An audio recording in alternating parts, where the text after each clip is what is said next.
Hello everyone, it's Christine from Christine's Stamping Spot, back with you for another Mystery Monday video today. I'm an independent Stampin' Up! Demonstrator and I live in Alberta in Canada, so welcome to everyone who might be tuning in or watching this video, whether now or on YouTube, so I will be posting it there as well. So today I'm going to take a look at this Daisy Garden stamp set. This stamp set was in our previous annual catalog and it was carried over to this year's, and you can find it on page 117. It is this large background stamp. So it's only one stamp in this set, and there's also some other really great background stamps here as well, but it's the Daisy Garden one that we're going to look at, and it is quite large. It is a foam mount stamp. Oops, stuck here. So you can see how large it is, and it actually would require our block F. If you're planning to purchase this, if you have block F, that would make stamping with this stamp a lot easier. And block F is typically one of the ones that we use for a lot of our background stamps, simply because they are so large. Okay, so I'm going to show you the card, a version of it that we are going to do. This one, oh, I found this on Pinterest. I know, I'm sorry, I apologize. I don't remember the demonstrator's name, but I'll have to come back to that. But we're going to do a spin on this in some different colors. And so it's going to kind of be a quicker video because I have done some of it ahead, just because if you love to color, this is a great card for you. But I do have some other samples later where if you don't like to color, it also works for you. So this one I did, I stamped this, the image itself, the daisy image, in Night of Navy, and then I took my blends and just colored. So I used the Balmy Blue and the Night of Navy, and then I used some of the Old Olive for all the leaves, or the stems and the leaves. And then in the center, I don't know if you can see the shimmer there, I just added some Wink of Stella. So I didn't actually add an ink underneath, I just added the Wink of Stella on top. And that gives it a teeny little bit of shimmer when you look at it from the side there. Okay, so we're going to do this, but in a different color palette, something more for fall, because it is still fall. So we're going to start with a piece of Early Espresso, 8.5 by 5.5, and I will post these measurements. And then I cut a piece out of the Rustic Harvest designer paper. Now it's got black on that side, but I wanted to go with this more crushed curry look, just because it is more of a fall color.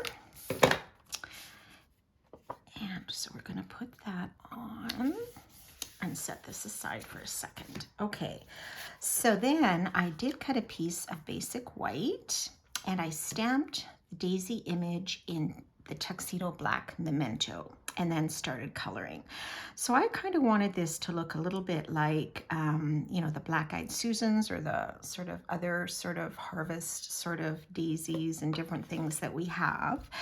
So I used the dark Daffodil Delight, and I did color most of them, but I will just color this last daisy here just so you see. Now you could just use the light daffodil on the tips, because I think Black Eyed Susans typically, some varieties are a little bit darker towards the center and a little bit lighter at the tips, but I just kind of wanted this sort of darker, kind of more golden color here. So we'll just do the petals. Okay, and then I'm going to do the center. I thought I had Early Espresso blends, but turns out I don't.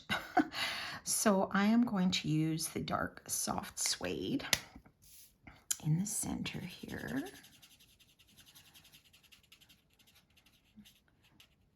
Okay, just do that. And then for the leaves, I used the light and the dark light and dark Mossy Meadow on this particular one. That's right. On my sample, I did use Old Olive.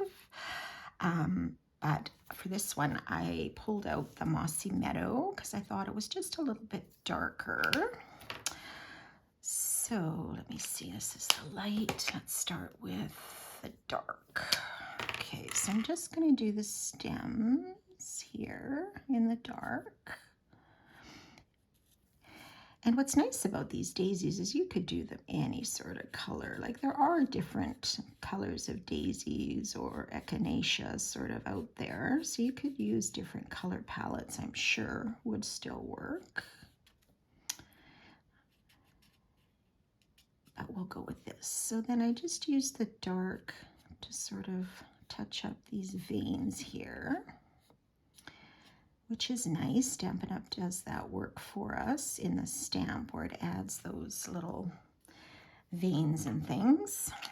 And then I'm just going to go over them with my light Mossy Meadow here and just sort of blend that in a little.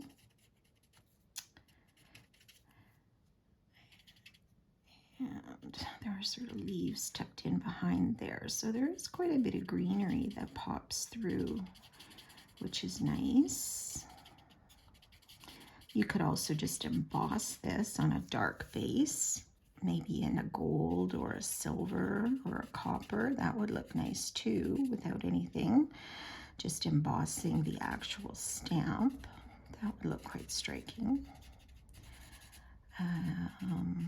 Yeah, so there are different possibilities. It doesn't just have to be a stamp that you have to color, because there are, truthfully, people that don't like to color. It takes too long, could be too tedious, but then there are people that love it. They find it relaxing and all of that. So there are different ways that you can do this, work with this stamp set. Okay, so that is all the coloring I'm going to do.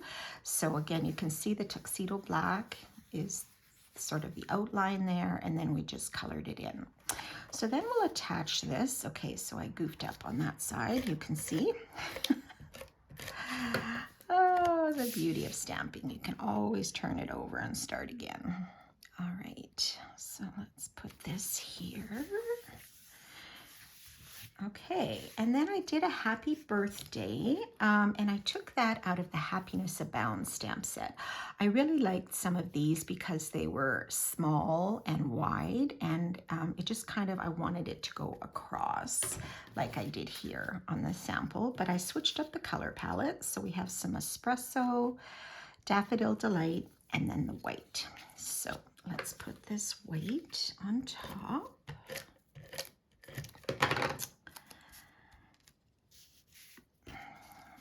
Center this in here. So you could just do a whole different color palette and just use the same design, you know, the same layout. And then you just got a whole bunch of different cards, different colors, but all using the same layout. So it makes it a little bit easier. Okay, so we'll put that there. Now these are our pearls, but these ones I colored with our blends in the Night of Navy. This one, I think I'm just going to put on these brushed metallic adhesive back dots. I think these are great for fall. So they do come in lots of different colors here and sizes. So let's see, maybe I will just go with the gold, because there are a few sort of gold tones here with the yellow, I think.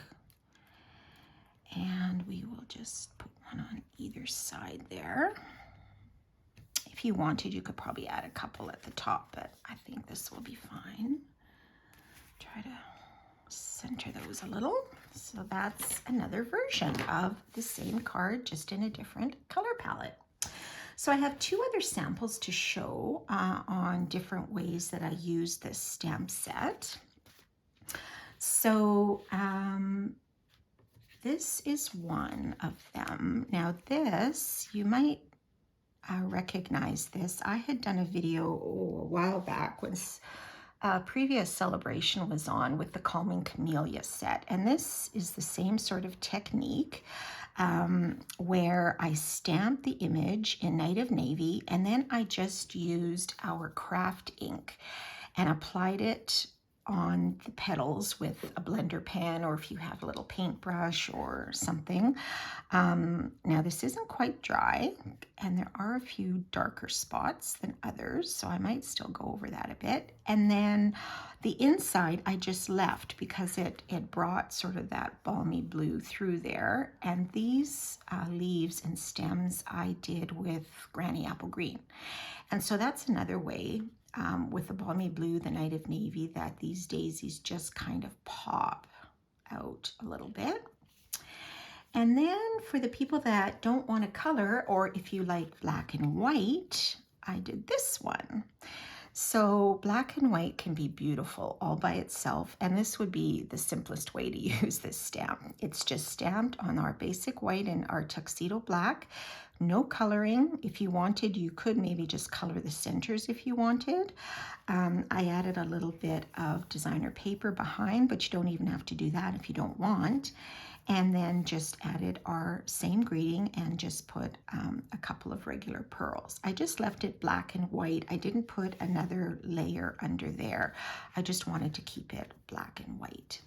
So there you go, a couple of variations on cards using the Daisy Garden stamp set. So I hope you enjoyed this video today. And I do have a host code still for October, PHHWRWZU. You're welcome to use that at checkout on my website, christineludwig.stampinup.net. You're also welcome to like me on or follow me on Facebook and Pinterest and my YouTube channel. I'd love it if you would subscribe to that. There are a number of other projects already posted on there with some other ideas, and those are all known as Christine's Stamping Spot. So I hope you all have a wonderful week heading into the last part of October. We have 2 more weeks to go, and I hope we will see you next time. Have a great week, everyone. Bye for now.